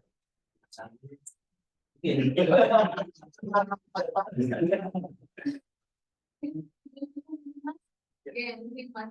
Ya, tadi. Oke, boleh. Kenalkan nama Rahman. Saya ingin bertanya tadi di awal Ibu dia sudah menyampaikan bahwa masyarakat itu cenderung dinamis, berubah. Mungkin dalam beberapa kota yang demikian, ketika desa cenderung melambat. Saya dari NTT adanya masih semenjak kemerdekaan sekarang dan cenderung melambat. Artinya memang di dalam masyarakat itu kan seluruh lapisan struktur sosial itu kan seperti adanya nilai, adat dan sebagainya yang dipakai oleh masyarakat dalam perbedaan. Dalam perspektif Paradeka kita kan harus mengadvokasi. Perspektif Paradeka kan positivisme ya Pak ya, normatif banget kan. Ketika kita turun ke masyarakat mungkin itu Pak saya kalau khususnya wanita kalau kita bisa di dapur bersedia Pak ya. Kita mencari sampai umur yang bersembilan bulan atau kita begitu pun dengan yang sudah zaman yang celapu ya jadi itu hal yang harus kita ya tentang antara normatif dengan kenyataan istiadat ini. Bagaimana kita sebagai para legal mengadvokasi misalkan di Sulawesi orang wanita nggak perlu harus umur udah akhir balik udah bisa ini ya udah sekian. Jadi kan sebenarnya berbeda dengan bagaimana kita sebagai para legal mengadvokasi soal itu. Jadi tinggal kita tidak berkecuali masyarakat. Jadi yang pertama. Yang kedua, kita cari di masyarakat jaring ini mungkin saya baru mendengar ya. Kalau dijelaskan tadi bahwa masyarakat itu punya nilai. Ada sejarah atau norma yang mereka ambil. Menurut pandangan Bapak, masyarakat jaring ini punya nilai nggak? Di dalam konteks ini punya nilai yang dianut atau apa yang kemudian menjadi bagian daripada perilaku kehidupan jaringan itu. Apakah cenderung negatif atau begini? Oke, pertama terkait bagaimana kita bisa beradaptasi dengan desa ya, utamanya dari desa yamannya. Nah ini sebenarnya yang menarik ketika mungkin kita ambil topik pernikahan ini, nah itu kita pernikahan ini sebagai paralel kita harus memberikan terhadap masyarakat bahwa pernikahan ini tidak semuanya baik atau seperti apa. Tapi nilai-nilai ini sebenarnya sudah tertanam dalam masyarakat. Nah pendekatan yang baik kan, ini mungkin pendekatan yang berjalan lebih panjang. Dalam arti ketika kita melihat masyarakat desa dan kita mungkin berjalan 10 atau 50 orang terkait perubahan apa pernikahan dini itu bisa berubah dalam jangka kurun waktu tertentu. Dalam arti ketika kita memberikan pengetahuan terkait ini mereka tidak mengimaninya dan tidak percaya karena dia sudah memiliki nilainya terlebih dahulu. Apalagi kayak kita ke orang tua ini jangan kayak orang tua itu sudah jalan sebelah. Misalnya kalau di daerahnya kalau tadi dari tanaman ini, tapi kan kita di kota sudah tidak percaya ya kan. Nah ini sebuah nilai-nilai sebenarnya itu kan nilai sudah tertanam. Merubah nilai itu adalah yang ada di dalam masyarakat berdasarkan peristiwa yang terjadi sebenarnya. Masyarakat harus ada suatu peristiwa yang bisa menggonjang-ganjingkan masyarakat. Dalam artian ketika kita mensosialisasikan ke daerah terkait pernikahan dini dan ternyata di daerah tersebut tingkat permasalahannya itu tidak ada dalam artian juga normal-normal aja secara ekonomi mereka terpenuhi. Nah ini juga yang perlu kita ketahui, standarisasi ekonomi mereka ini seperti apa. Kan kadang mereka merasa bahwa kalau kita merasa kalau kita begini nanti ini seperti apa. Kan pasti di counter lah, apa aja nih kan ini kamu loh, ya bisa hidup ini, bisa besar, bisa tumbuh normal, saya yakin. Nah itu nilai-nilai kita harus, ya memang harus bertahap dan harusnya bertahun. Nah itu kita harus menemukan momennya, dalam artian apakah masyarakat bisa lebih berubah, itu waktu yang lama. Mungkin ada fenomena, sebenarnya ada fenomena, oh ini terjadi. Kalau ada fenomena yang terjadi, mungkin kalau dari fenomena ini terjadi karena perbedaan ini harus seperti apa. Terus misal kita berikan contoh ini, kalau ini misal dunia dan lain-lain. Tapi kan kadang ada saja lah cara mereka melawan untuk mempertahankan norma yang mereka miliki sebenarnya. Kalau kita menikah di usia yang ini, nanti anak di usia sesuai mungkin bisa 25, ini yang nanti anaknya juga bulan hari lain, ini kan lain kamu tumbuh juga normal aja dengan ini. Nah kalau ingin berubah itu biasanya kalau masyarakat kita selain menunggu fenomena adalah bagaimana kita bisa masuk pada tokoh ada yang mereka anut. Nah tokoh itu memiliki peranan yang besar di dalam masyarakat desa. Biasanya berdasarkan omongan tokoh ini nanti dia menganut nanti yang apalagi itu yang paling pengaruh. Kalau di kota kan tokoh pun kadang tokoh agama ya bisa apa saja, ya tidak wajar dan bisa mengatur kehidupan pribadi kita. Kalau di desa tokoh itu masih memiliki peran yang penting, bahkan perilaku kita bisa menyesuaikan dengan tokoh. Bahkan di beberapa daerah mungkin di desa di pemilu pun mereka pilihnya sesuai dengan kita suci. Nah, ya kan wilayah yang bisa ini kan berarti ada tokoh yang bisa kita kenali. Nah, ini memilih tokoh yang saja itu juga penting. Jadi dalam pemilihannya kita tidak bisa masuk masyarakat. Enggak kan kalau kan sama kita kenal baru ketemu berapa detik omongan ngomong gitu dan kalau siapa kan gitu. Nah, mendekati tokoh ini yang menjadi waktu ketika tokoh itu bisa menerima pemikiran kita. Nah, ini proses penyampaiannya nanti bisa ditanya. Oh, terkait masyarakat jejaring. Ketika membahas masyarakat jejaring, sebenarnya nilai itu apa? Kalau kita membahas nilai yang ada di dalam masyarakat jejaring, sebenarnya nilai itu tidak terlalu berbeda dengan apa yang dimiliki oleh masing-masing. Misalnya kita tumbuh sebelum masuk masyarakat jejaring, kita sudah membawa bekal nilai di daerah masing-masing. Makanya kadang kenapa orang mengupload konten ini termasuk menista agama.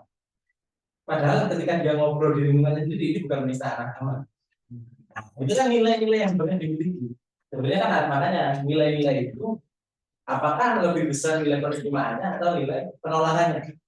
Ketika misal dari Mas Akan ngomong agama itu candu, karena kita selalu diberikan apa namanya doktrin dan lain-lain. Tuhan sebenarnya tidak ada masalah dalam itu. Namanya di kaku ini. Namanya oh iya karena memiliki nilai dan pemikiran yang sama, mereka mengiyakan.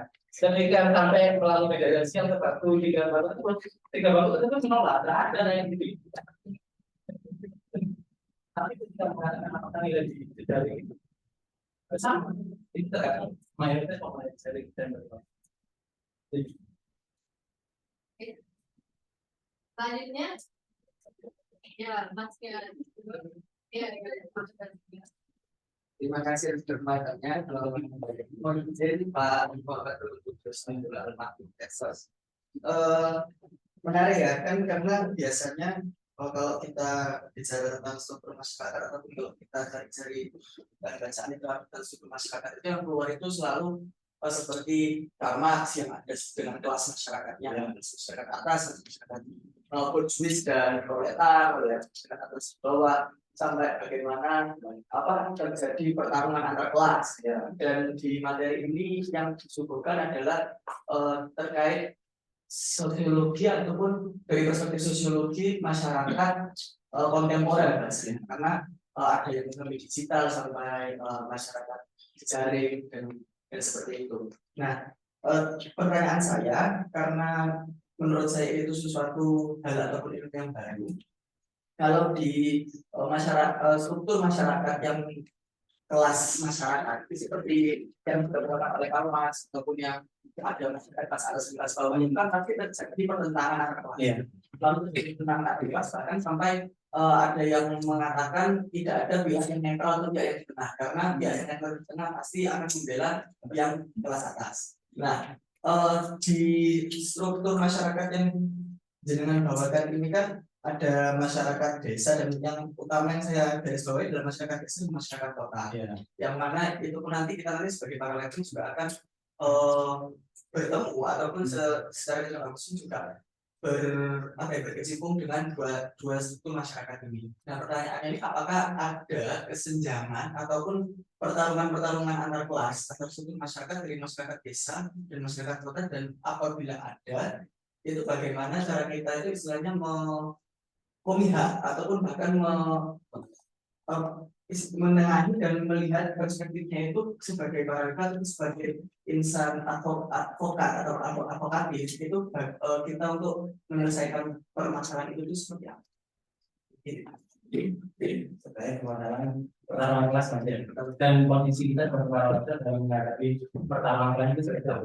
Pertarungan kelas khususnya yang di masyarakat yang dari kalau misalnya terkait kelompok bisa proletar kan kita bisa memahami lah bahwa kelompok proletar itu adalah kelompok yang kita merasa selalu perjuangkan, mereka merasa kelompok yang selalu tertekan. Tapi ketika mungkin konflik ini antara kelompok berjuis atau mungkin kelompok berjuis atau proletar sedang bertemu dalam satu irisan yang sama maupun terkait perjalanan atau apa.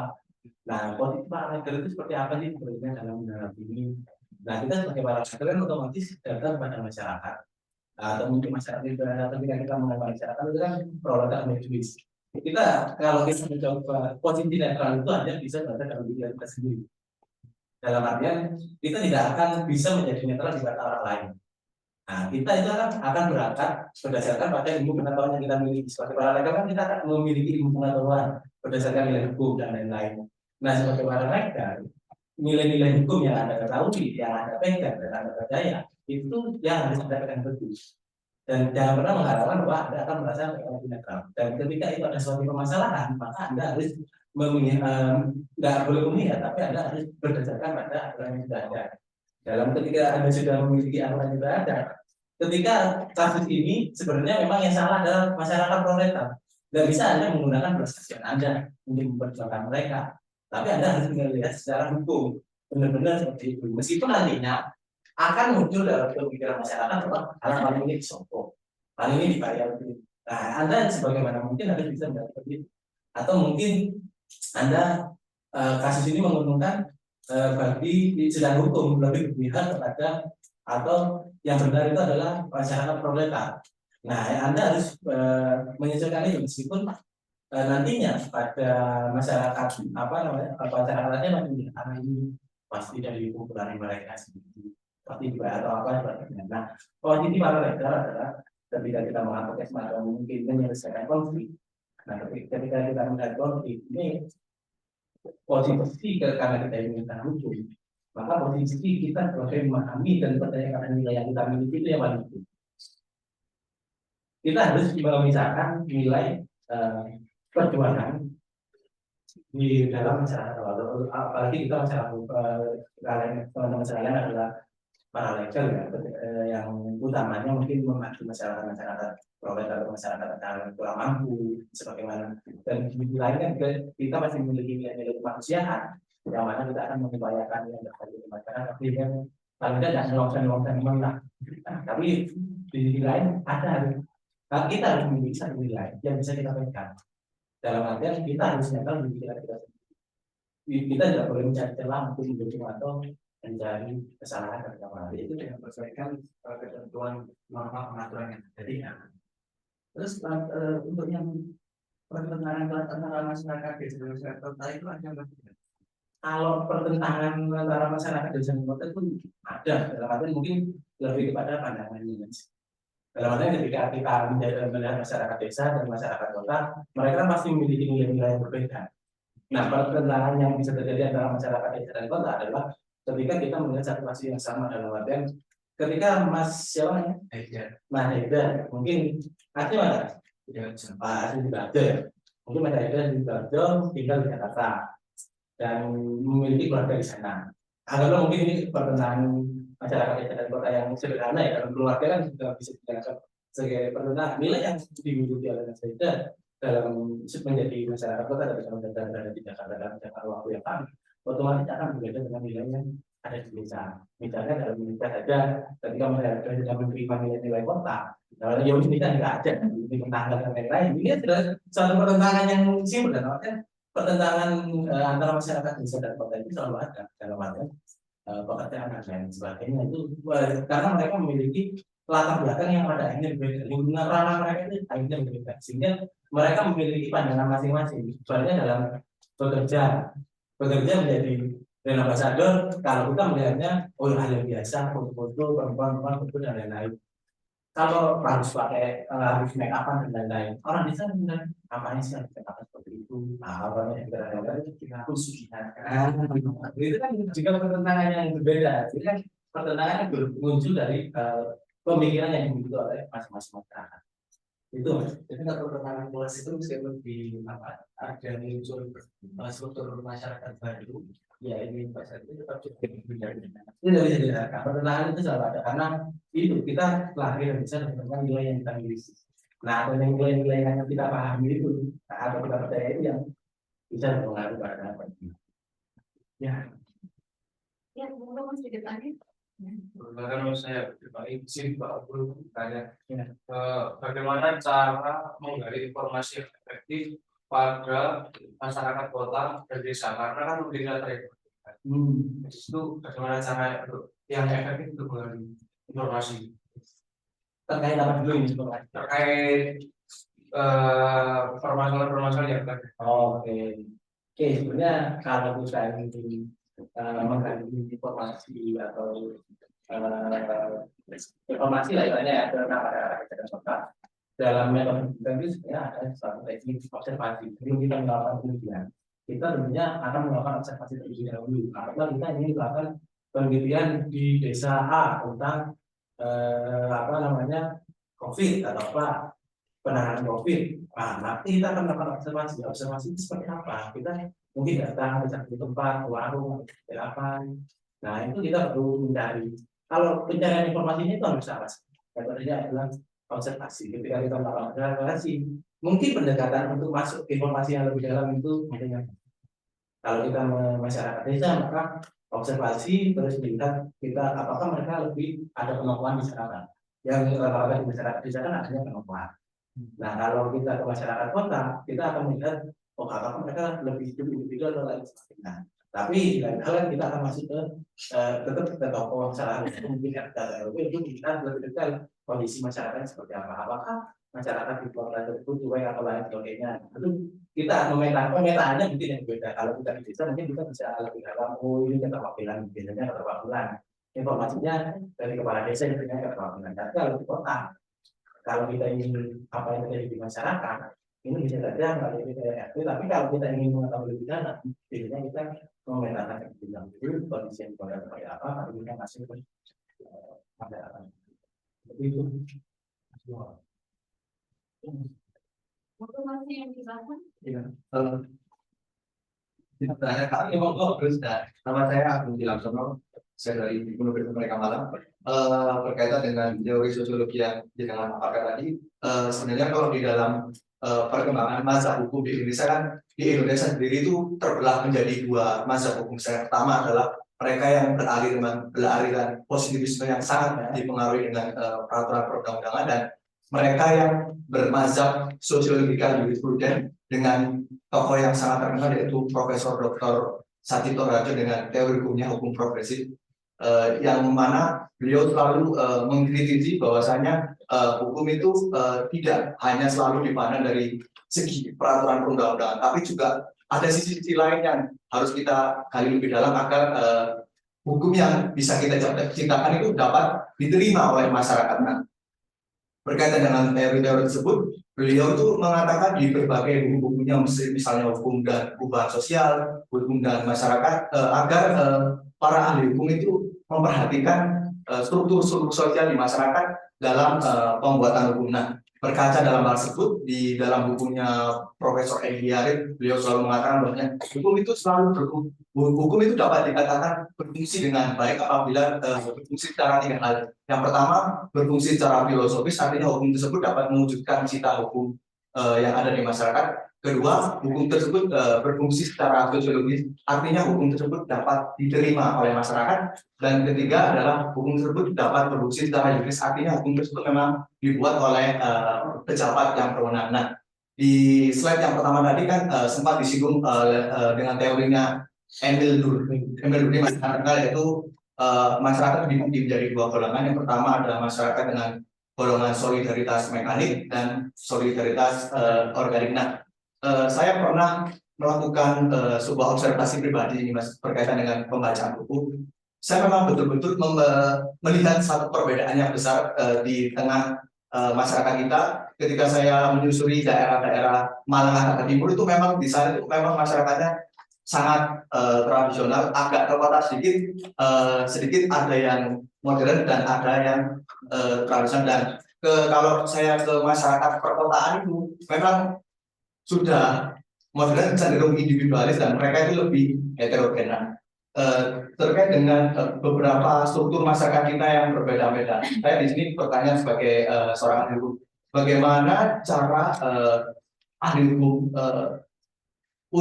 caranya untuk membuat hukum agar itu hukum tersebut diterima dengan kondisi struktur masyarakat yang berbeda tadi. Karena bagaimanapun juga hukum kan berfungsi sebagai sarana pembangunan. Bagaimana seorang ahli hukum itu agar supaya bisa membuat suatu hukum itu, kemudian hukum tersebut dapat berfungsi secara sosiologis, artinya hukum tersebut dapat diterima oleh masyarakat. Itu pertanyaan saya. Oke, berarti ya menarik sebenarnya Mas terkait bagaimana hukum itu sebenarnya bisa diterima di masyarakat. Mengingat masyarakat Indonesia adalah masyarakat majemuk yang memiliki berbagai macam kebudayaan dan lain sebagainya.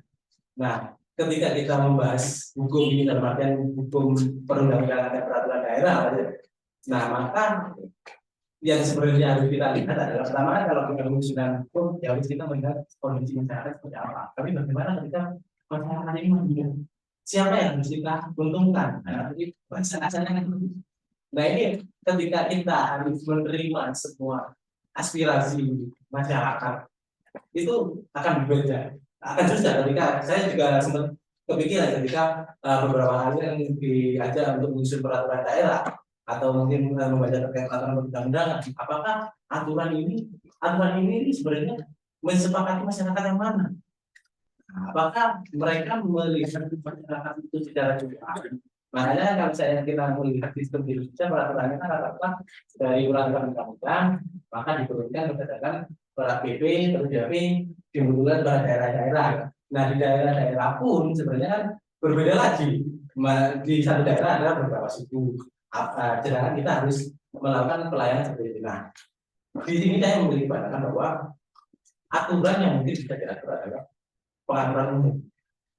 Karena kalau kita menuruti semua keinginan masyarakat yang sekarang pasti tidak akan pernah selesai. Kenapa pada akhirnya DPR yang didirikan dengan cara musyawarah dan mufakat itu pada akhirnya tetap voting. Nah, karena aturannya itu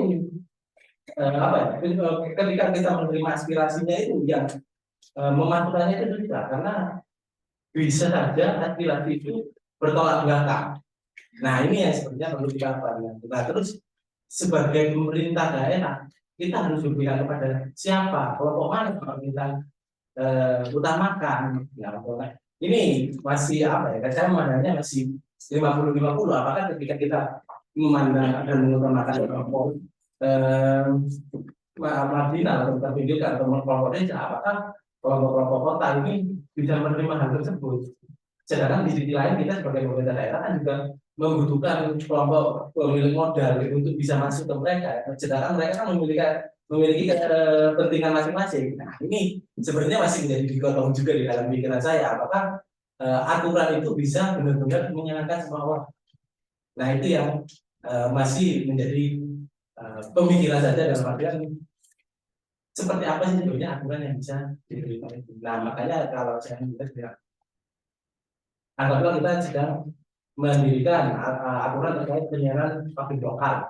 Anggaplah kita ingin mendirikan radio digital. Apakah radio digital itu perlu di dalam masyarakat? Sedangkan mengingat masyarakat itu sudah ada gadget, dia sudah menerima informasi dari gadget dan media sosial.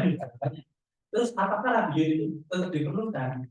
Nah, ini kan secara ekonomi maka pemerintah akan menghitung keperluan keuangan mereka. Oh ternyata keuangan tidak mampu. Tapi secara sosial ada masyarakat yang masih menggunakan radio, apalagi kelompok-kelompok petani yang mereka pergi ke sawah, sambil buka radio mendengarkan informasi melalui radio. Nah ini apa? Dalam artian apa kita lupakan saja petani ini yang mungkin hanya 1% di dalam masyarakat kota atau mungkin 3-10%.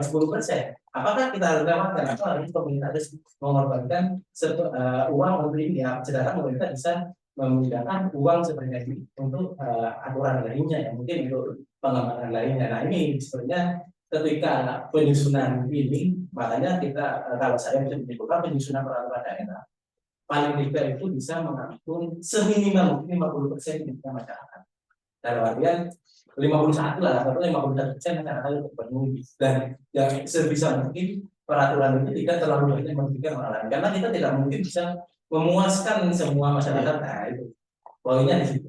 Yang agak sulit memang ketika akan lebih mudah ketika memang peraturannya di desa-desa masing-masing kan dengan memberikan norma-norma sosial atau memberikan desa pelatihan itu untuk tapi kan akan menjadi banyak jenjang pada akhirnya. Nah di sini sebenarnya ini menjadi pembahasan yang menarik bagaimana formulasi yang bisa distrukturkan sebenarnya dalam peraturan sehingga itu bisa mengkoordinir seluruh masyarakat dan menghilangkan ini. Soalnya kan kadang kalau melihat beberapa peraturan apakah pemerintah kalau kita melihat apakah pemerintah ini pro pekerja atau pro pemilik modal juga dilematis juga di pemerintah. Tapi kan pemerintah juga harus melihat, oh ternyata meskipun pemilik modal kita sendiri ternyata bisa menyerap sebanyak ini, harusnya ini bisa nih, atau mungkin oh ini apa nggak bisa kita kalau hanya uang segini kita harus menarik investment lebih banyak. Nah itu kembali lagi kalau itu mungkin secara pemikiran kita tetap harus ada memiliki kepentingannya stakeholder-nya ini yang memiliki perannya di situ. Nah, harapannya stakeholder ini bisa mengutamakan kepentingan masyarakat. Nah, yang dilakukan kan adalah stakeholder memiliki kepentingan politik sendiri. Nah, itu yang masih jadi PR. Apakah peraturan ini juga berpengaruh juga dengan kepentingan politik? Itu yang terima kasih. Ada lagi teman-teman yang lain? Oke. Ya, boleh. Perkenalkan Mas, nama saya Daniel Mas dari Universitas Merdeka Malang. Ada beberapa hal yang mungkin saya kurang mengerti Mas mengenai perilaku masyarakat digital Mas. Mungkin sampai berdiri saja. Ya, jadi saya melihat ada sesuatu hal yang menurut saya masih bingung. Ketika ada sebuah kasus yang sama dengan orang yang berbeda, masyarakat melakukan sebuah labeling atau sudut pandang. Misalnya mereka yang good looking dan mengonsumsi narkotika, mereka tidak fokus kepada aspek dari pelanggaran hukumnya, tapi pada aspek good lookingnya. Oh, kasihan ya, ini mungkin cobaan buat Anda. Tapi beda dengan mereka yang tidak good looking. Mukanya aja seperti misalnya ada sindiran pelanggaran polsek gitu, ada pelanggaran polsek dan sebagainya. Pertanyaan saya, bagaimana perilaku masyarakat ini bisa tumbuh untuk melihat sesuatu hal bukan pada aspeknya, tapi pada lain-lain hal. Misalnya pada good looking, ada anggapan bahwa mereka yang baik itu adalah mereka yang tampan, tapi mereka yang salah itu misalnya dilihat dari mukanya atau jelek atau tidaknya gitu Mas. Ini saya masih belum tahu perilaku masyarakat digital yang muncul di negara kita Mas. Terima kasih. Terima kasih. Jadi terkait permasalahan itu emang yang saat ini sangat jauh di Indonesia. Iya Mas. Jadi kalau aku jelek, kalau kan dengan apa pasti dengan orang juga jelek. Kalau yang terkala dari nanti ini itu lagi ada dari nanti kok apa. Nah ini yang mungkin saya bisa beri itu masuk bahwa termasuk terdapat dalam nilai-nilai masyarakat. Mungkin dengan adanya media sosial ini mereka ini masyarakat kita ini masih terus digali informasinya. Mereka kan tidak memiliki suatu nilai tertentu yang disepakati secara bersama. Nah, di masyarakat digital ini menariknya adalah mereka itu menyampaikan sesuatu ketika menunjukkan mereka. Mungkin banyak dari mereka kenapa yang mengatakan bahwa bisa media sosial. Karena nilai-nilai objek pengamal objek itu masyarakat itu ketika mereka menyatakan kapan atau orang tadi mereka akan menjadi objektif melihat fisik dan lain-lain. Kalau kita misal ada ini kalau misal kita keluar dari masyarakat digital ya kayak kita dikatakan kriteria cewek kamu seperti apa sih yang sifatnya baik ala tadi berarti lihat fisiknya terlebih dahulu. Pasti ya. Ya, kalau kita mau menentukan kita tidak mungkin ya tahu sifatnya seperti apa. Ya, tapi kan kita melihat fisiknya terlebih dahulu. Nah, itu yang sebenarnya yang ada di dalam masyarakat kita. Maka penilaian fisik yang ada di dan itu kan nilai-nilai yang ada di dalam masyarakat pada umumnya dan di tempat ada masyarakat juga yang dibawa oleh masyarakat juga. Jadi kan ketika mereka masuk, otomatis tetap dulu fisiknya dilihat. Pasti kalau ada yang kalau misal kita lihat fisik orang aktif yang anak narkoba, tentunya bagus, badannya terus buruk atau jadi buruk. Aduh, padahal dulu tampan banget, tapi kan anak narkoba jadinya. Kenapa kok yang komentari terhadap aspek seperti itu? Kan? Yang ada di masyarakat memang sedang pandangan terhadap masyarakat atau fisik itu masih kental. Bahkan kita pun yang paling diri masing-masing. Saya pun mau kenalan sama orang, pasti saya melihat cocok kan? Saya lihat fisiknya terlebih dahulu. Nah, untuk sifat dan lain-lain kan next. Kita ngobrol terlebih dahulu dan bahkan perempuan pun maaf ya kalau mungkin saat apa sebelum menerima ajaran orang sebelum kenal pasti mikir bapak Eman ini aku udah nah pandangan ada fisik apa jadi sebenarnya jadi penilaian utama yang sudah terkait pada pikiran kita masing-masing. Bahkan kita melihat mungkin pelajaran dari kalian orang atau orang apa pasti kan kita pelajaran dari gelagatnya di pelajarannya di kan penilaian fisik itu sebenarnya sudah ada di dalam masyarakat itu sendiri. Nah itu menjadi sebenarnya budaya yang sama kita dari sudah ada di masyarakat sehingga ketika mereka masuk ke pendidikan penilaian itu muncul.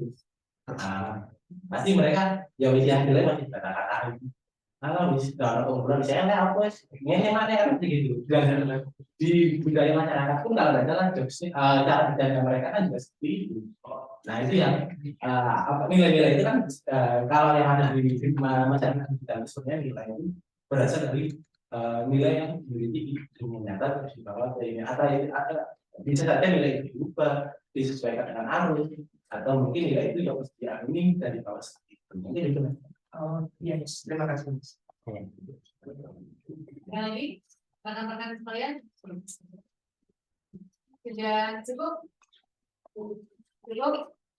Oke, jadi memang pembahasan terkait struktur sosial ataupun struktur di masyarakat itu kan sangat penting ya teman-teman, karena memang teman-teman diposisikan sebagai paralegal gitu, sebagai advokat nantinya, sebagai pengacara yang memang harus mengetahui bagaimana struktur sosial yang terjadi di suatu masyarakat dan ini memudahkan teman-teman sekalian sebagai ahli hukum nantinya untuk bisa memetakan, bisa menganalisis terhadap kasus-kasus sosial yang ada dan ini akan berdampak pula pada bagaimana teman-teman itu memberikan adanya bantuan hukum yang seperti apa yang sekiranya relevan, bantuan hukum apa yang sekiranya cocok untuk masyarakat bisa tidak tersebut. Karena berangkat daripada analisis teman-teman sekalian seperti yang tadi Pak Kumpul katakan juga berangkat daripada observasi. Observasi teman-teman itu tentu harus berpijak pada hukum yang ada.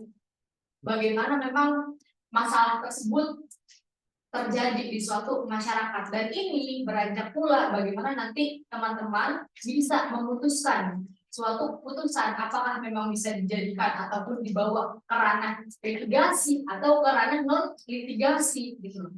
Itu kan sebenarnya kan bagaimana teman-teman diasah kemampuannya untuk memberikan jawaban-jawaban atas permasalahan tersebut. Apakah hanya bisa ya sudah cukup di ranah mediasi saja, sudah cukup di ranah advokasi saja gitu. Itu akan berkelanjutan ataupun berkesinambungan terhadap bagaimana memang pola-pola nilai-nilai yang ada di suatu masyarakat tersebut. Oke, kalau begitu rekan-rekan sekalian, terima kasih Pak Tunggul atas penyampaian materinya. Semoga teman-teman ataupun rekan-rekan di sini juga bisa ya menyerap materi yang disampaikan oleh Pak Tunggul dan bisa rekan-rekan sekalian terapkan untuk kedepannya. Baiklah teman-teman sekalian, karena memang materinya sudah selesai, saya ingin ada untuk penugasannya hanya cukup menyampaikan kesimpulan saja dari laki-laki satu dan juga perempuan satu. Monggo. Dari laki-laki dulu atau perempuan dulu nih? Gitu.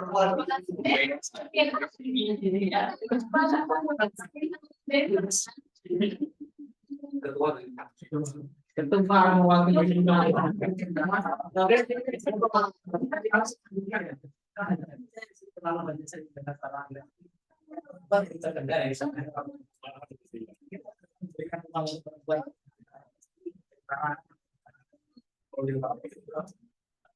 Oh, enggak. Dari perempuan satu. Oh, atau saya tunjuk aja kalau gitu. Atau dari Mas Aksan ini lama dapat masalah. Oh, Apa katanya? udah lagi ini dari Mas. Iya, itu lama ya. Ini dari request dari narasumber. Boleh Mas Ahmad?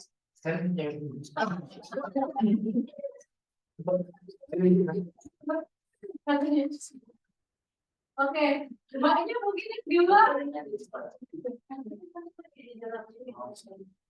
yang mendengarkan dari awal ya. Oke, di sampingnya Mas Dani, silahkan Mas. Terima kasih katanya. Sehingga saya merangkum beberapa poin dari Pak Rukul dan Kak Ya. Sebenarnya kita tadi menjelaskan mengenai masyarakat ya.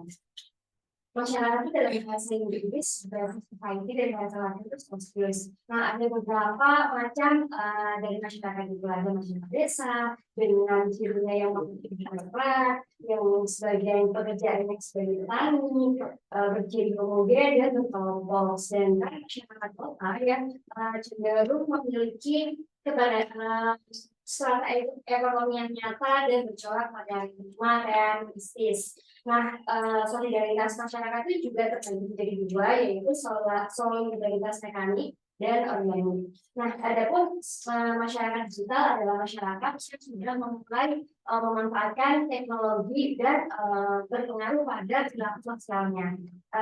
Masyarakat digital juga berturut pada masyarakat tontonan, di mana masyarakat tontonan ditandai dengan kondisi dengan masyarakat yang sibuk berlomba untuk mempresentasikan dirinya dengan media sosial. Begitu. Masyarakat tontonan digital itu juga mempunyai kelebihan, kekurangan, serta resikonya masing-masing seperti itu. Pak Rusul dan Mbak Dian. Oke, terima kasih. Berikut kita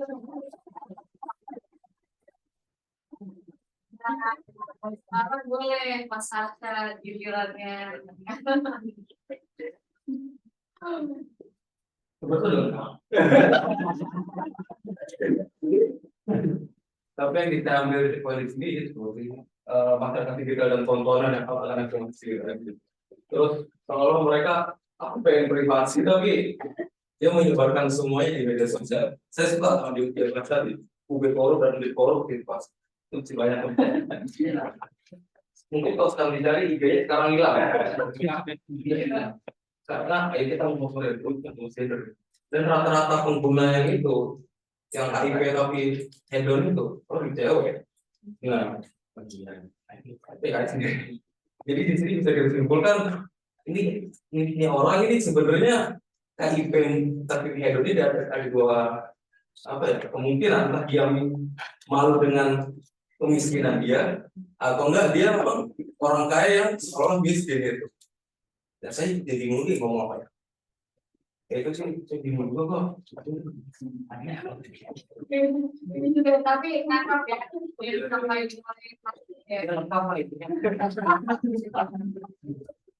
Nanti habis ini nanti kita harus mereview juga nih obrolan istirahat nih. Coba Pak Ketua nanti dipantik ya, ditanya nih teman-temannya nih, paham nggak nih gitu. Nah, oke. Oke, kalau begitu terima kasih atas perkenalannya. Waktu itu sudah selesai, saya tutup untuk sesi materi kali ini. Bisa terjadi. Wassalamualaikum warahmatullahi wabarakatuh.